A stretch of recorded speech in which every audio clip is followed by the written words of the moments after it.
नमस्कार विद्यार्थी मित्रों, पाठ 9 આપણું ગયો પૃથ્વી લેક્ચર 3 જે અભ્યાસ કરીશું।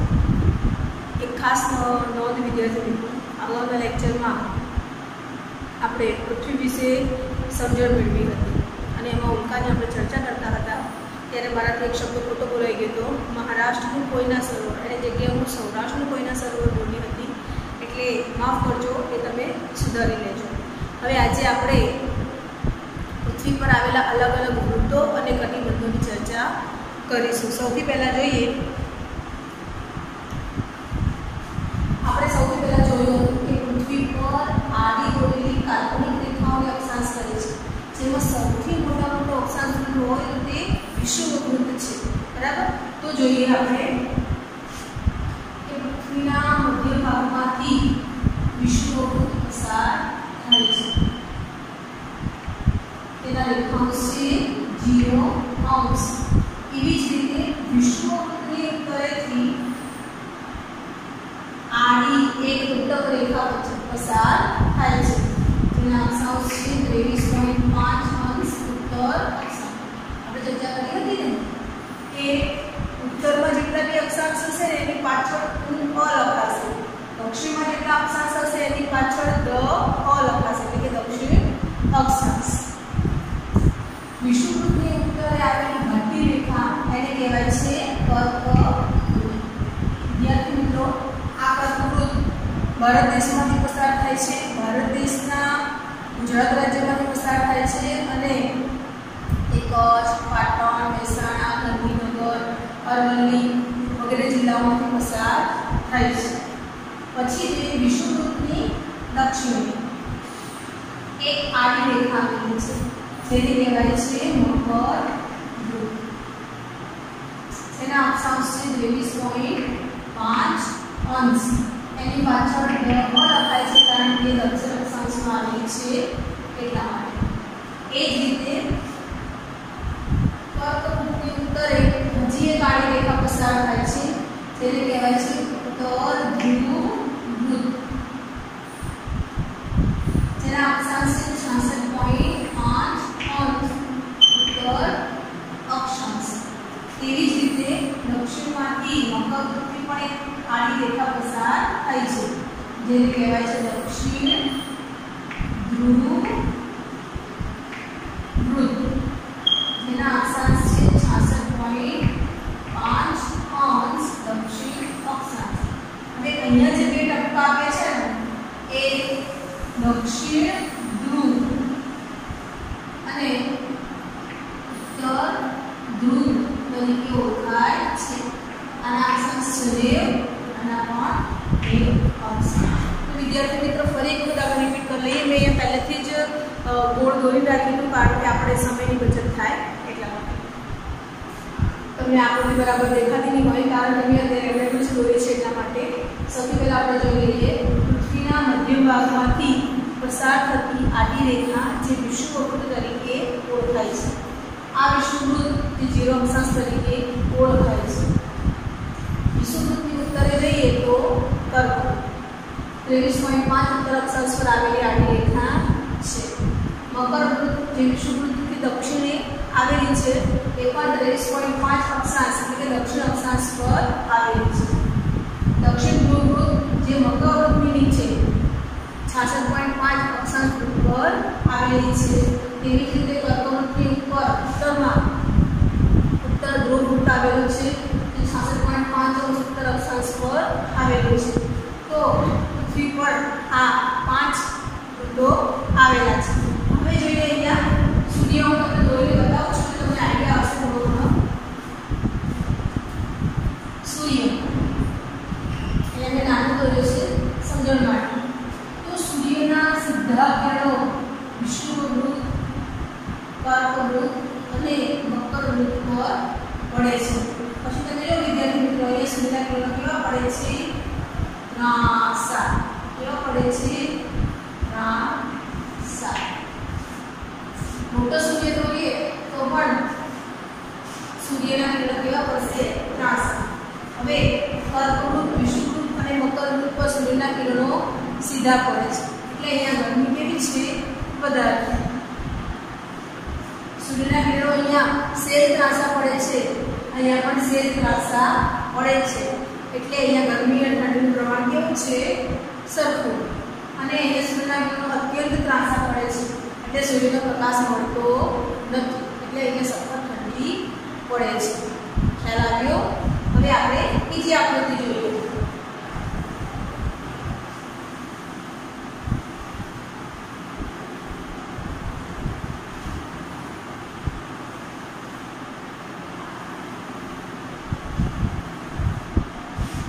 હવે આપણે આ આકૃતિ સમજીએ. સૂર્યના કિરણો દ્વારા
વિદ્યાર્થી આકૃતિ પરથી હમણાં જ મેં તમને સમજાવી ને સૂર્યના કિરણો. હવે તમે જોશો વિદ્યાર્થી મિત્રો, સૂર્યના કિરણો અહીંયા સીધા પડે છે આ પટ્ટા, અહીંયા શ્વેત ત્રાંસા પડે છે, ત્યારે આત્મિક ત્રાંસા પડે છે. હવે જોઈએ ઝોન એટલે કે કટિબંધ. સૂર્યના કિરણો એ પૃથ્વી પર પડે છે, પરંતુ પૃથ્વી ગોળ હોવાથી ક્યાંક એ સીધા પડે છે તો ક્યાંક એ ત્રાંસા પડે છે. આપણને ખબર છે પૃથ્વી પોતાની ધરી ઉપર ફરે છે. એક સાથે અજવાળું કે એક સાથે અંધારું થતું નથી. ખબર છે તમને? સવાર પડે, બપોર થાય, પછી સાંજ પડે, પછી અંધારું થાય, પાછો બીજો દિવસ થાય, પાછી સવાર પડે, બપોર, એકદમ રાત્રિ, એટલે કે અજવાળામાંથી અંધારામાંથી અજવાળામાં આપણે આવતા નથી. આ પ્રક્રિયા ધીરે ધીરે થાય છે. તો સૂર્યના કિરણો 24 કલાકમાં પૃથ્વીનો દરેક ભાગ વારાફરતી સૂર્યની સામે આવે છે. આના વિશે હજી આપણે ડિટેલમાં ચર્ચા કરીશું પછીના પાઠમાં. બરાબર? કે બપોર ક્યારે હોય છે અને સૂર્યના કિરણો પૃથ્વીના કયા ભાગ ઉપર પડે ત્યારે બપોર થાય, બધી આપણે ચર્ચા પછી કરીશું. અત્યારે જોઈએ કે પ્રકાશ, ઠંડી, ગરમી અને એના કારણે આપણે એના 3 ભાગ પાડીએ છીએ, જેને આપણે ઝોન કહીએ છીએ, અને કટિબંધ કહેવાય છે. પૃથ્વી એને આપણે 3 ભાગમાં વહેંચેલી છે કટિબંધોમાં: ઉષ્ણકટિબંધ, સમશીતોષ્ણ કટિબંધ અને શીત કટિબંધ. હવે આપણને સ્પષ્ટ ખ્યાલ આવે ઉષ્ણ, તો ઉષ્ણ એટલે શું? તો ઉષ્ણ એટલે ગરમ. અહીંયા આપણે સમજીશું ઉષ્ણનો અર્થ થાય ગરમ. શીત એટલે ઠંડી. અને આ બંનેને ભેગા કરીશું તો સમશીતોષ્ણ.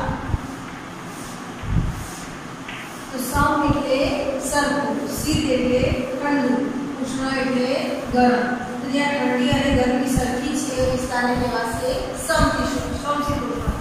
ઉષ્ણ એટલે ગરમ, શીત એટલે ઠંડુ. અને આપણે કહીશું કે સૂર્યના કિરણો એ આપણને ગરમી આપે છે. તમે સવારે જોવો છો કે સવારે સૂર્ય ઉગેલો હોય છે ત્યારે આપણને સખત ગરમી લાગતી નથી, પરંતુ બપોરે આપણને સખત ગરમી લાગે છે. પછી સાંજે આપણને ગરમી બહુ લાગતી નથી, એટલે સૂર્યના તાપથી ગરમી લાગતી નથી.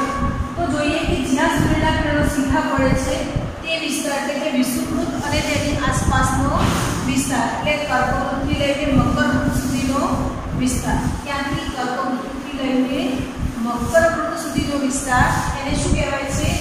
ઉષ્ણકટિબંધ. શું કહેવાય છે? ઉષ્ણકટિબંધ. અહીંયા બારેમાસ સખત ગરમી પડે છે. પછી આવે કર્કવૃત્તની ઉપરનો ભાગ, કર્કવૃત્તથી ઉત્તર ધ્રુવવૃત્ત સુધી અને મકરવૃત્તથી દક્ષિણ ધ્રુવવૃત્ત સુધી.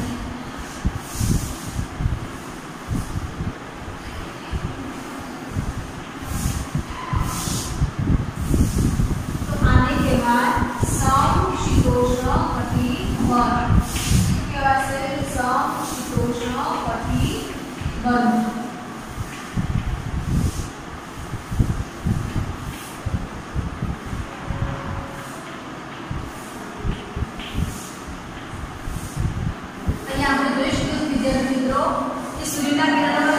સીધા પણ નથી પડતા કે અત્યંત ત્રાસા પણ પડતા નથી.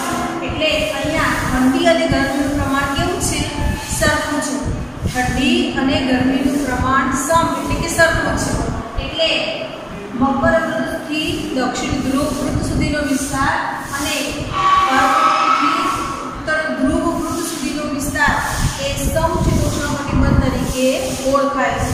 હવે આપણે જોઈએ કે ઉત્તર અને દક્ષિણ બંને ભાગમાં સૂર્યના કિરણો કેવા પડે છે? અત્યંત ત્રાસા, એટલે કે ત્યાં સૂર્યપ્રકાશ પહોંચતો નથી, એટલે ત્યાં વાતાવરણ કેવું છે? અત્યંત ઠંડી પડે છે. એટલે આ વિસ્તાર એ શીત કટિબંધ તરીકે ઓળખાય છે. કયા નામે ઓળખાશે? શીત કટિબંધ.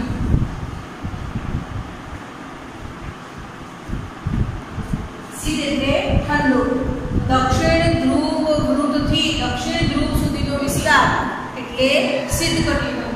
ઉત્તર ધ્રુવવૃત્તથી ઉત્તર ધ્રુવ સુધીનો વિસ્તાર એટલે શીત કટિબંધ. ખ્યાલ આવે વિદ્યાર્થી મિત્રો? ફરી એક વખત આપણે યાદ કરી લઈએ. આ પડતો વિષુવવૃત્ત છે, આ કર્કવૃત્ત, આ દક્ષિણ ધ્રુવવૃત્ત, વિષુવવૃત્ત, કર્કવૃત્ત, ઉત્તર ધ્રુવવૃત્ત, વિષુવવૃત્ત, મકરવૃત્ત, દક્ષિણ ધ્રુવવૃત્ત. હવે જોઈએ જ્યાં સૂર્યના કિરણો સીધા પડે છે તે વિસ્તાર ઉષ્ણ એટલે કે ગરમ ઉષ્ણકટિબંધ તરીકે ઓળખાય છે. જ્યાં સૂર્યના કિરણો સામાન્ય સીધા અને સેજ ત્રાસા પડે છે એટલે કે ત્યાં ઠંડી ગરમીનું પ્રમાણ સરખું છે એટલે એ વિસ્તાર કહેવાય સમશીતોષ્ણ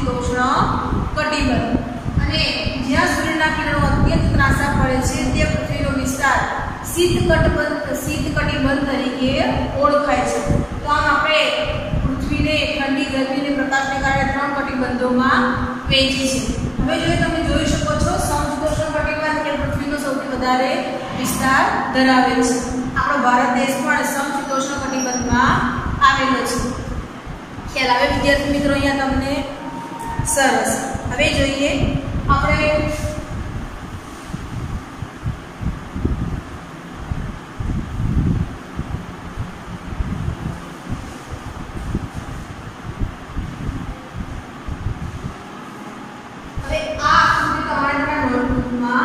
દોરવાનું છે, બરાબર?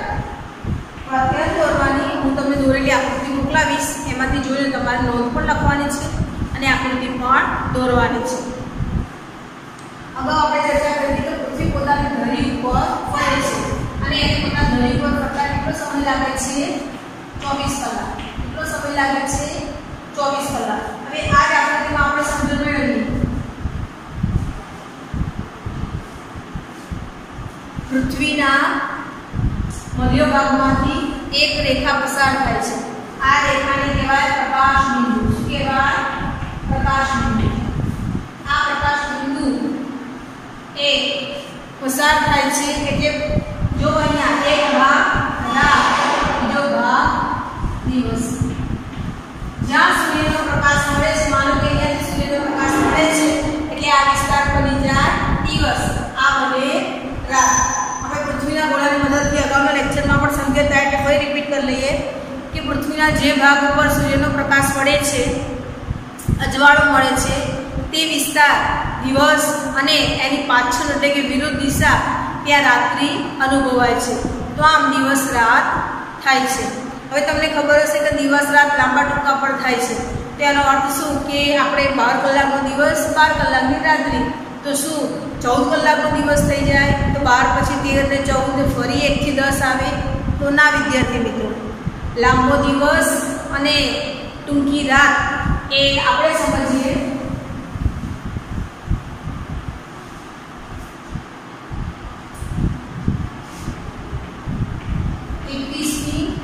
જૂન, 22 ડિસેમ્બર, 23 માર્ચ અને 21 સપ્ટેમ્બર. પહેલા લાંબા ટૂંકા સમજી લઈએ, પછી સરખા દિવસ રાત સમજીશું. 21મી જૂન હમણાં જ ગઈ, તમને ખબર હશે. હવે અત્યારે તમે જો આપણે કહ્યા છે કે અંધારું બહુ મોડું થાય છે. માનો કે સવારે 6 વાગે સૂર્ય ઉગ્યો છે તો સાંજે 6 વાગે આથમી જાય, તેનો અર્થ છે કે દિવસ કેટલા કલાકનો થયો? 12 કલાકનો. સામે રાત્રિ પણ કેટલા કલાકની થશે? 12 કલાકનો. પણ જો સવારે 6 વાગે સૂર્ય ઉગ્યો છે અને સાંજે 7 વાગે કે 7:30 સૂર્ય આથમે, તેનો અર્થ શું થશે કે 6 થી 6 12 કલાક અને 7 કેટલા કલાક થયા? 13 કલાક. અથવા તો 7:30 ઉગશે તો 13 કલાક ને 30 મિનિટનો સમય થશે. હવે 24 કલાકમાંથી આપણે 13 કલાક ને 30 મિનિટ બાદ કરીએ તો રાત્રિ કેટલા કલાકની થઈ જાય? 10 કલાક ને 30 મિનિટ. તો આ દિવસ રાતની લંબાઈમાં તફાવત થયો. અહીંયા 12 કલાકનો દિવસ ને 12 કલાકની રાત્રિ છે. જ્યારે અહીંયા સવારમાં 6 વાગે સૂર્યોદય થયો છે, સાંજે 7 વાગે સૂર્યાસ્ત થાય છે અને 7:30 વાગે સૂર્યાસ્ત થાય છે. તો એનો અર્થ એ છે કે અજવાળું કેટલા કલાક રહ્યું? 13 કલાક ને 30 મિનિટ. 13 કલાક ને 30 મિનિટ સુધી અજવાળું રહ્યું એટલે દિવસ કેવો થયો? પ્રમાણમાં લાંબો. દિવસ કેવો થયો? પ્રમાણમાં લાંબો. 12 કલાકમાંથી 13 કલાક ને 30 મિનિટ, 1.5 કલાક દિવસ વધ્યો એટલે દિવસ પ્રમાણમાં લાંબો થયો અને રાતની 12 કલાકની જગ્યાએ 10 કલાક ને 30 મિનિટની થઈ. એટલે રાત્રિ કેવી થઈ? ટૂંકી. વિદ્યાર્થી મિત્રો, ઉત્તર ગોળાર્ધ અને દક્ષિણ ગોળાર્ધ એ બંને વારા પરથી સૂર્યની સામે આવે છે. આપણે ચર્ચા કરી હતી કે પૃથ્વી 23.5 ના ખૂણે નમતી રહી અને પોતાની ધરી ઉપર ફરે છે. એટલે તમે પૃથ્વીનો ગોળો જોઈ ત્યાં તો ગોળો આમ દેખાતો હતો, આમ નહોતો. મેં તમને આમ કરીને બતાવ્યો તો પછી આપણે જ્યારે એને સ્ટેન્ડ ઉપર રાખી છે ત્યારે નમેલી હોય છે બરાબર, તેની ધરી ઉપર પૃથ્વી જ્યારે પોતાની ધરી ઉપર નમેલી હોય છે ત્યારે 23.5ના ખૂણે તે નમેલી છે. કયા ખૂણે? 23.5ના ખૂણે એ નમેલી છે. એટલે દિવસ રાતની લંબાઈમાં તફાવત થાય છે. તેવી જ રીતે પૃથ્વી 23.5ના ખૂણે નમતી અને સૂર્યની પ્રદક્ષિણા કરે છે. એ જ્યારે સૂર્યની પ્રદક્ષિણા કરે છે ત્યારે વારા પરથી એનો ઉત્તર અને દક્ષિણ ધ્રુવ સૂર્યની સામે આવે છે. મેં તમને આખી પૃથ્વી આમ ગોળ ફેરવીને બતાવી હતી. તેનો અર્થ એ છે કે ઉત્તર ધ્રુવ અને દક્ષિણ ધ્રુવ એ બંને વારા પરથી સૂર્ય સામે આવે છે. એટલે પૃથ્વી 66.5ના ખૂણે નમતી રહી અને સૂર્યની પ્રદક્ષિણા કરે છે. કયા ખૂણે? 66.5ના ખૂણે. જ્યારે પોતાની ધરી પર ફરે છે ત્યારે 23.5, જ્યારે સૂર્યની આસપાસ ફરે છે ત્યારે 66.5નો ખૂણો નમી અને સૂર્યની પ્રદક્ષિણા કરે છે. એટલે શું થાય કે ઉત્તરના ભાગમાં એ હું તમને આકૃતિ દ્વારા સમજાવું.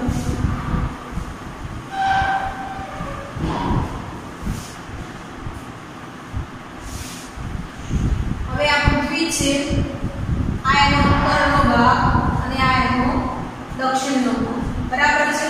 હવે આ પૃથ્વી આ રીતના ફરતા ફરતા ઊંધી થઈ ગઈ છે. હવે અહીંયા તો હું તમને ઊંધી દોરીને બતાવું.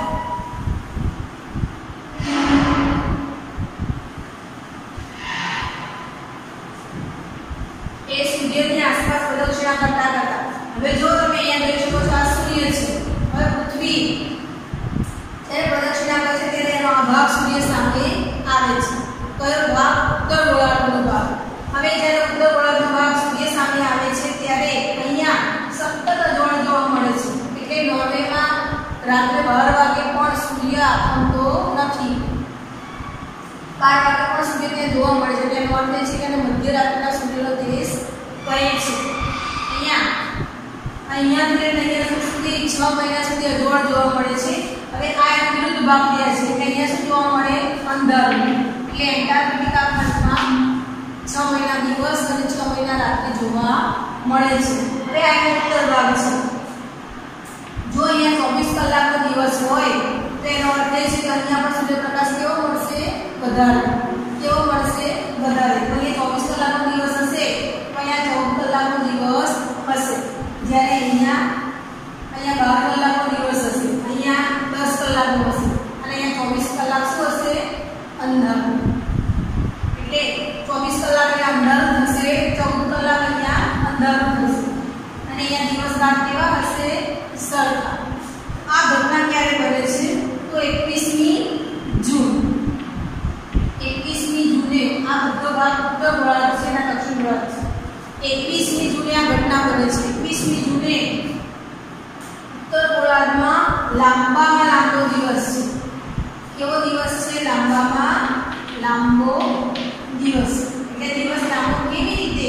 તો સૂર્યપ્રકાશ આપણને વધારે મળે છે. કલાકનો કોઈ પણ જાતનો ફેરફાર થતો નથી. માનો કે 6 વાગે સૂર્ય ઉદય થયો કે 5 વાગે સૂર્ય ઉદય થયો તો સાંજે 8 વાગ્યા સુધી સૂર્યાસ્ત થાય નહીં. આપણને અજવાળું વધુ સમય મળી રહે એટલે આપણે એવું કહીએ છીએ કે સૂર્ય એટલે આખો દિવસ લાંબો ગણાય. એટલે સૂર્ય ઉદય અને સૂર્ય અસ્તના કારણે અજવાળું વધારે મળે છે એટલે આપણે એને લાંબામાં લાંબો દિવસ ગણીએ છીએ. કયો દિવસ? 21મી જૂન ઉત્તર ગોળાર્ધમાં લાંબામાં લાંબો દિવસ. હવે જો અહીંયા 14 કલાકનો દિવસ હોય તો અહીંયા રાત્રે કેટલા કલાકની હશે? માત્ર 10 કલાક થશે. દક્ષિણ ગોળાર્ધમાં બધી વિરુદ્ધ પ્રવૃત્તિ થશે. અહીંયા લાંબો દિવસ તો અહીંયા દિવસ કેવો હશે? ટૂંકો. 10 કલાકનો દિવસ હશે અને 14 કલાકની રાત્રિ હશે. જ્યારે આપણે લાંબામાં લાંબો દિવસ હશે ત્યારે અહીંયા લાંબામાં લાંબી રાત્રિ હશે. એટલે બધી પ્રવૃત્તિ કેવી થવાની છે? ઉત્તર દક્ષિણમાં વિરુદ્ધ. અને બીજી એક વસ્તુ એ પણ સમજીએ આપણે કે જ્યારે આપણે અગાઉના પીરિયડમાં કહ્યું હતું કે જ્યારે પૃથ્વી સૂર્યની ખૂબ નજીક હોય છે ત્યારે ગરમી વધુ મળે. તો કઈ ઋતુ હશે? ઉનાળો. કઈ ઋતુ હશે? ઉનાળો. એટલે ત્યારે ઉનાળાની ઋતુ અનુભવાય છે. બરાબર છે. ક્યાંથી? તો 23મી માર્ચથી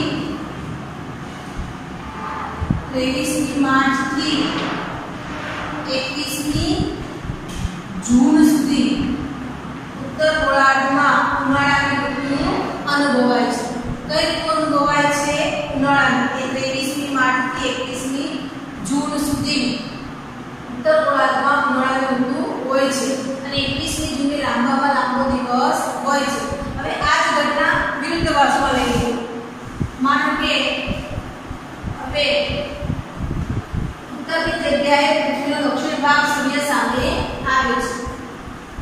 ભાગ આવ્યો?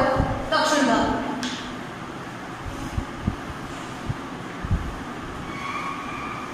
હવે આ દક્ષિણ અને આ ઉત્તર. હવે આ દક્ષિણ ભાગ સૂર્યની સામે આવે છે એટલે એનો અર્થ એ છે કે અહીંયા અજવાળું કેટલા કલાક હશે? પ્રમાણમાં 24 કલાક. અહીંયા દિવસ કેટલા કલાક હશે? 14 કલાક. તો આ કયું ઋતુ છે? મકર ઋતુ છે. આ શું છે? કર્ક ઋતુ.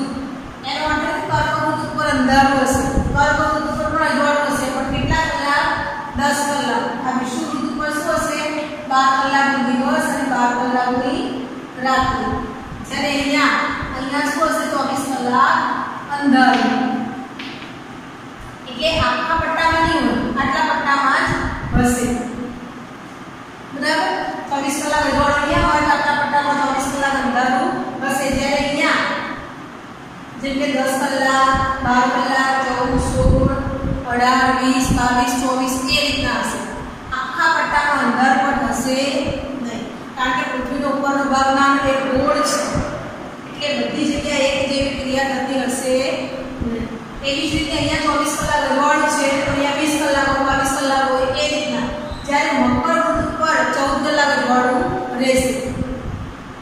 એટલે દક્ષિણ ગોળાર્ધમાં 22 ડિસેમ્બરે આ ઘટના ક્યારે બને છે? દક્ષિણ ગોળાર્ધમાં આ ઘટના 22 ડિસેમ્બરે બને છે. એટલે દક્ષિણ ગોળાર્ધનો લાંબામાં લાંબો દિવસ 22 ડિસેમ્બર. હવે જો અહીંયા 14 કલાકનો દિવસ હોય તો રાત્રે કેટલા કલાકની થઈ જાય? આપણે ત્યાં 10 કલાકની. એટલે આપણે ત્યાં 22 ડિસેમ્બરે ટૂંકામાં ટૂંકો દિવસ.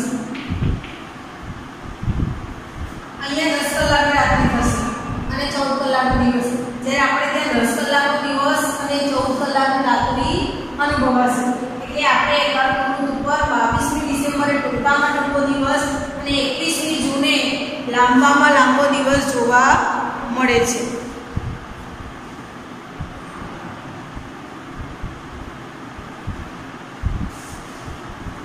હવે વિષુવ ઋતુ પર તો 12 મહિના સૂર્યના કિરણો સીધા પડે છે એટલે ત્યાં 12 કલાકનો દિવસ અને 12 કલાકની રાત્રિ જોવા મળે છે. આપણે બંને આકૃતિ જોઈને 21મી માર્ચ અને 23મી સપ્ટેમ્બરની સોરી 21મી જૂન રિપીટ કરો. 21 જૂન લાંબો દિવસ, 22 ડિસેમ્બર ટૂંકો દિવસ. આ ઘટના કયા ગોળાર્ધ માટે છે? ઉત્તર ગોળાર્ધ માટે છે. ઉત્તર ગોળાર્ધમાં 21 જૂન લાંબામાં લાંબો દિવસ, 22 ડિસેમ્બર ટૂંકામાં ટૂંકો દિવસ. આ જ ઘટના દક્ષિણ ગોળાર્ધમાં વિરુદ્ધ થઈ જશે. 21 જૂને ત્યાં ટૂંકામાં ટૂંકો દિવસ હશે અને 22 ડિસેમ્બરે ત્યાં ટૂંકી રાત હશે. બરાબર? આ ઘટના કઈ બની જશે? વિરુદ્ધ. હવે જોઈએ 21 માર્ચ અને 23 સપ્ટેમ્બર. આ બંને દિવસોએ આખી પૃથ્વી પર 12 કલાકનો દિવસ અને 12 કલાકની રાત્રિ જોવા મળે છે. તેનો અર્થ થયો 12 કલાકનો દિવસ અને 12 કલાકની રાત્રિ. પૃથ્વીના મધ્ય ભાગમાંથી એક રેખા પસાર થાય જેને આપણે પ્રકાશ બિંદુ કહીએ છીએ. એ 21મી માર્ચ 23 સપ્ટેમ્બરે મધ્યમાંથી પસાર થાય છે એટલે પૃથ્વીના બે સરખા ભાગ પડે છે ત્યાંથી. એટલે આખી પૃથ્વી પર સમગ્ર ઉત્તર દક્ષિણ બધા ભાગ પર દિવસ અને રાત કેવા હોય છે? સરખા. અને આ ઘટના ક્યારે બને છે? તો 21મી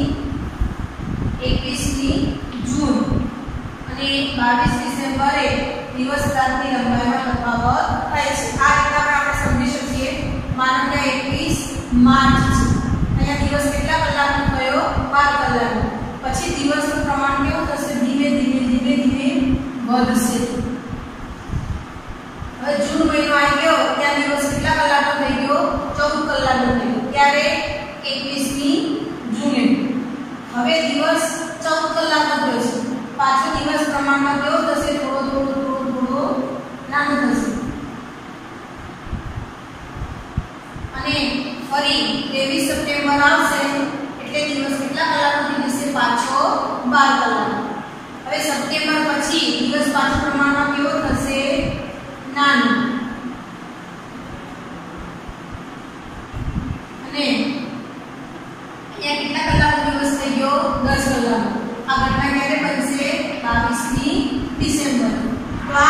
દિવસ રાતની લંબાઈમાં તફાવત જોવા મળે છે. શા કારણે? તો પૃથ્વીનું ધરીનમન અને પરિભ્રમણને કારણે. પૃથ્વી પોતાની ધરી ઉપર 23.5 ખૂણે નમેલી છે અને જ્યારે સૂર્યની આસપાસ પ્રદક્ષિણા કરે છે ત્યારે તે 66.5 ખૂણે નમીને સૂર્યની પ્રદક્ષિણા કરતી હોવાથી દિવસ રાતની લંબાઈમાં તફાવત જોવા મળે છે. ખાસ યાદ રાખવાની છે આપણે તારીખો. ઉત્તર ગોળાર્ધમાં 21મી જૂન લાંબામાં લાંબો દિવસ, 22 ડિસેમ્બર ટૂંકામાં ટૂંકો દિવસ, 21 માર્ચ 12 કલાકનો દિવસ, 23 સપ્ટેમ્બર 12 કલાકનો દિવસ. એટલે એનો અર્થ એ કે 21 માર્ચ અને 23 સપ્ટેમ્બર ત્યારે આખી પૃથ્વી પર દિવસ રાત કેવા હોય છે? સરખા. બાકીના દિવસોએ દિવસ રાતની લંબાઈમાં તફાવત જોવા મળે છે. આપણે પંચાંગની વાત કરીએ, તમારા બધાના ઘરે ન્યૂઝપેપર આવતું હશે, એમાં પંચાંગ એક આખો વિભાગ આવે છે. એમાં તમે જુઓ કે એમાં સૂર્ય ઉદયનો સમય આપેલો હોય છે, ચંદ્ર ઉદય, સૂર્યાસ્તનો પણ સમય આપેલો હોય છે. તો એ આધારે તમે માપ પાડી શકો છો કે ખરેખર આવું હોય છે કે સૂર્ય 12 કલાક હોય છે, 10 કલાક હોય છે, 11 કલાક કે 13 કલાક. તો તમે સવારે કેટલા વાગે સૂર્ય ઉગ્યો છે એટલે કે ઉદય થયો છે અને અસ્ત કેટલા વાગે પામ્યો છે એના આધારે સરેરાશ તમે સમય કાઢી શકો છો. તમને ખ્યાલ આવશે કે ખરેખર દિવસ રાતની લંબાઈમાં તફાવત જોવા મળે છે. ઉનાળાની વાત કરીએ તો 21મી માર્ચથી 23 સપ્ટેમ્બર સુધી ઉત્તર ગોળાર્ધમાં કઈ ઋતુ અનુભવાય છે? ઉનાળાની ઋતુ. તેવી જ રીતે 23 સપ્ટેમ્બરથી 20 માર્ચ સુધી શિયાળાની ઋતુ અનુભવાય છે. જ્યારે ઉત્તર ગોળાર્ધમાં ઉનાળો હશે ત્યારે દક્ષિણમાં શિયાળો હશે. આપણે જે તહેવાર શિયાળામાં કરીએ છીએ એ બધા તહેવાર દક્ષિણવાળા ઉનાળામાં કરે છે. આપણે જે તહેવારોની ઉજવણી ઉનાળામાં કરીએ છીએ તે તહેવારોની ઉજવણી તે લોકો શિયાળામાં કરે છે. કારણ કે આપણે ઉત્તર ગોળાર્ધમાં છીએ. આપણે ત્યાં ક્રિસમસ ક્યારે હોય છે? ડિસેમ્બરમાં હોય છે ને. આ તો કઈ ઋતુ? શિયાળો. તો આપણે ક્રિસમસની ઉજવણી શિયાળામાં કરીએ છીએ ત્યારે દક્ષિણના લોકો એની ઉજવણી ઉનાળામાં કરે છે. તો આ રીતના પૃથ્વીનો જે ભાગ સૂર્યથી ખૂબ નજીક હોય ત્યારે ઉનાળો અને જે ભાગ દૂર છે ત્યાં શિયાળાની ઋતુઓ અનુભવાય છે. અહીંયા આપણો લેક્ચર પૂર્ણ થયો. અસ્તુ.